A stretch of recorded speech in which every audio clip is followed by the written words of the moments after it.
सुप्रभात बच्चों। वर्ग दसम के सभी बच्चे ध्यान देंगे।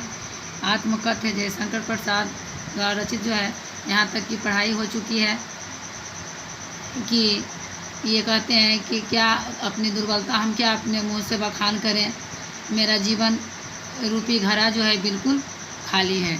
अब आगे देखें, किंतु कहीं ऐसा न हो कि तुम ही खाली करने वाले, अपने को समझो मेरा रस ले अपनी भरने वाले।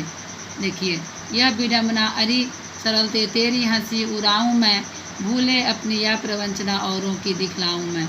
यहाँ देखिए, किंतु कहीं ऐसा न हो कि, यहाँ कवि का कहने का भाव है कि जीवन की दुख भरी गाथा को सुनकर लोगों को सहानुभूति का सुख मिलेगा, सहानुभूति का सुख मिलेगा और वो क्या करेंगे, हमारे जीवन की गाथा को सुनकर, जीवन की कहानी, दुख भरी कहानी को सुनकर वो अपनी कमियों को, अपने जीवन में आने वाले कष्टों से पहले वो सावधान हो जाएंगे और वो कमियों को दूर करने का प्रयत्न करेंगे। उन्हें यह भी अनुभव होगा कि कवि का जीवन सुख प्राप्ति की दृष्टि से नहीं, सिर्फ दुख प्राप्ति के लिए उनका जीवन मिला था, दुख से भरा जीवन मिला था, वो सुख से के अभाव में जिए।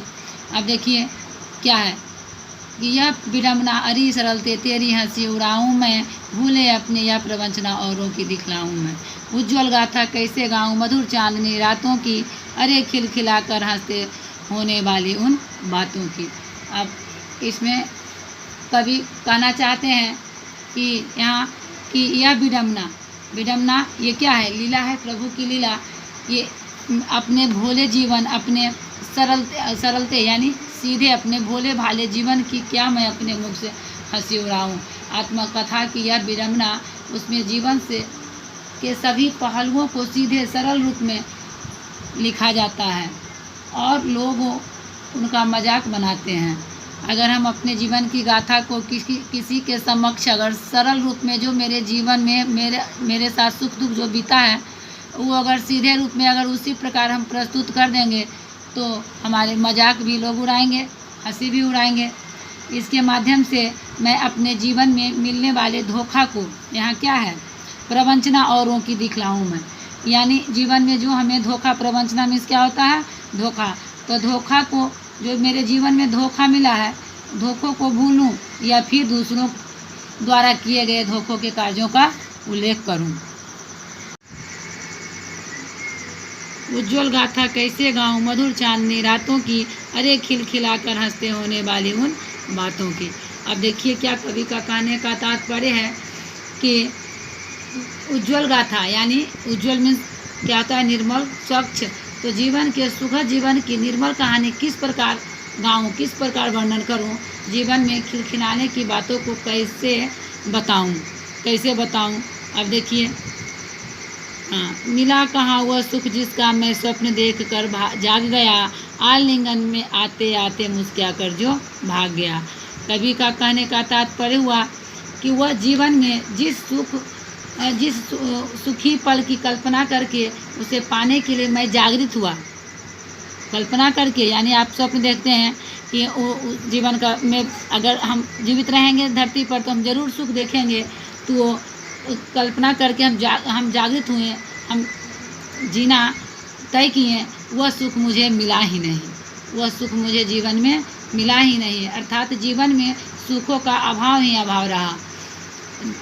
जीवन की सुख सुविधाएं मेरे पास आने से पहले ही मेरी ओर जो है मुस्कुराकर बिखरते हुए चली गई।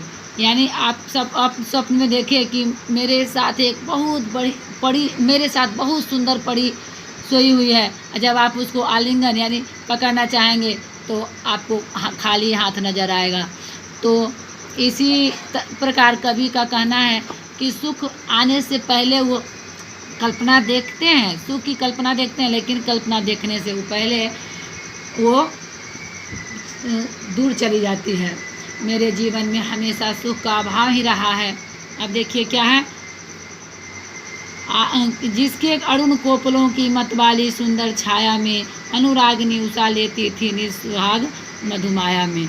देखिए, जिसके अरुण कोपलों मतलब होता है लाल गाल, मतवाली सुंदर मधमस्त छाया में, अनुरागिनी होता है प्रेम भरी भोर, उषा जानते हैं प्रातः काल से पहले की बेला, निसुहाग मधुमाया में। अब देखिए यहाँ कि मेरे जीवन में हमेशा सुख का अभाव ही रहा है। जीवन में सुख के क्षण तो आए, लेकिन उनका उपयोग करने से पहले हुए चले गए। अब यहाँ देखिए कि जिसके अरुण कोपलों, जिनके लाल गालों की मदमस्त कर देने वाली सुंदरता की छाया में, यानी प्रेम से भरी उस मधुमाया में अपने सुहाग की लाली लेती थी, वह सब मेरे उपयोग करने से पहले ही मुझसे दूर हो गए। आप वो जो स्वप्न देख रहे थे कि प्रेम भरी भोर में, वो आते आते क्या होता है, आलिंगन में, यानी जो जिसके आनंद मैं लेना चाहा, वो आनंद लेने से पहले मुख मोड़ गई, मेरे सामने से चली गई, उसका आनंद मैं ना ले सका। आज के वीडियो में इतना ही। ये दुख भरी गाथा आत्मकथ्य जो है वो पढ़ेंगे और सारा जो क्वेश्चन बन पाएगा उसके बाद फिर क्वेश्चन आंसर बताया जाएगा, हल करेंगे।